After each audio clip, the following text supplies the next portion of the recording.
my mother was awake. Her eyes were wide open, unblinking, fixed directly on me. And that wasn't the worst part. The worst part, it was that those eyes were black. Hello. This video will be about voices coming from people. Voices that don't match the person, or at least they shouldn't. I don't really know if it was a possession or just a misunderstanding. You guys will see in a minute what I'm talking about.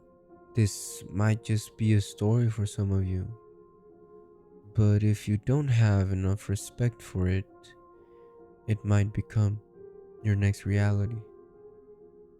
Let's begin with our program, What Crawls in the Nights. I moved my mother in with me and cared for her until she passed away in 2023. Not long before that, she had nearly died from carbon dioxide poisoning.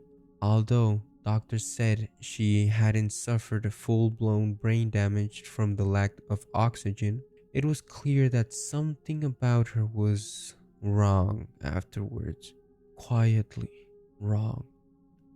At first, she kept on my couch while we waited for her hospital bed to arrive. The couch faced directly into the kitchen. More specifically, it faced the sink. I was bartending at the time, so I often came home late, long after she had fallen asleep. She never slept in silence. The television was always on. I used to joke that she was afraid of the dark, but I stopped joking once I realized she might not have been afraid of the dark at all. She might have been afraid of what happened when it was quiet. After she moved in, I noticed something unsettling. When her oxygen levels dropped too low, she would talk in her sleep, not fragmented phrases or half-formed thoughts, but full sentences, conversations. She would ask questions and pause as if listening. Then she would respond, sometimes calmly, sometimes emotionally, as though someone unseen was standing right in front of her. When her condition worsened and she had to be hospitalized, those conversations turned darker. Once, she spoke with her long dead mother for nearly 10 minutes, demanding to know whether her own father was a good man. A few nights later, she begged that same voice to let her attend an ice cream party. The swings were violent and unpredictable, and she never remembered any of it. But there was this one night that stands out from the rest. I came home late and began cleaning the kitchen, rinsing dishes and loading the dishwasher. The television glowed behind me, casting flickering lights across the room. As I stood at the sink, I heard a sound. A voice. It was low, muffled. Just a few words I couldn't make out. I knew immediately that it did not sound like my mother. Still, she was the only person in the apartment. My stomach tightened as I called out to her, asking if she needed anything. She replied again. Another indistinct murmur, just as wrong as the first. Then, everything went quiet. Minutes passed. I kept glancing over at her, half expecting to see someone else standing there, but she laid on the couch, still and peaceful, eyes closed. I tried to convince myself it was nothing. I was just imagining stuff. When I stood up from the dishwasher, something in my peripheral vision made me look again. my mother was awake. Her eyes were wide open, unblinking, fixed directly on me. And that wasn't the worst part. The worst part, it was that those eyes were black. Not her pupils, not her irises, all of it. Every visible part of her eyes was swallowed by darkness, as if the whites had been erased. The television light reflected off them, but there was nothing underneath it. No depth, no warmth, no recognition. I have investigated paranormal phenomena for years. I do not scare easily.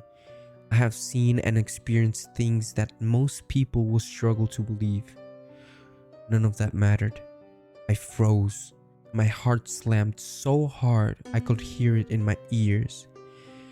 I tried to look away, but I couldn't. The longer I stared, the more it felt like something was staring back from behind her face. Something patient, something aware. I needed to leave the kitchen, but the only direct exit will take me closer to her. The other path will trap me in my bedroom. My body made the decision before my mind could catch up. I dropped to the floor. I disappeared from her line of sight and stayed there, barely breathing, listening to the hum of the refrigerator and the sound of blood rushing through my head. Time stretched. I don't know how long I waited before I slowly crawled forward and peeked around the cabinets. She was asleep again, eyes closed, face relaxed, just human. I took my chance and moved without hesitation. Next morning, I asked her about it. She remembered nothing, not the voices, not the conversation, not the staring. According to her, the night had been perfectly ordinary.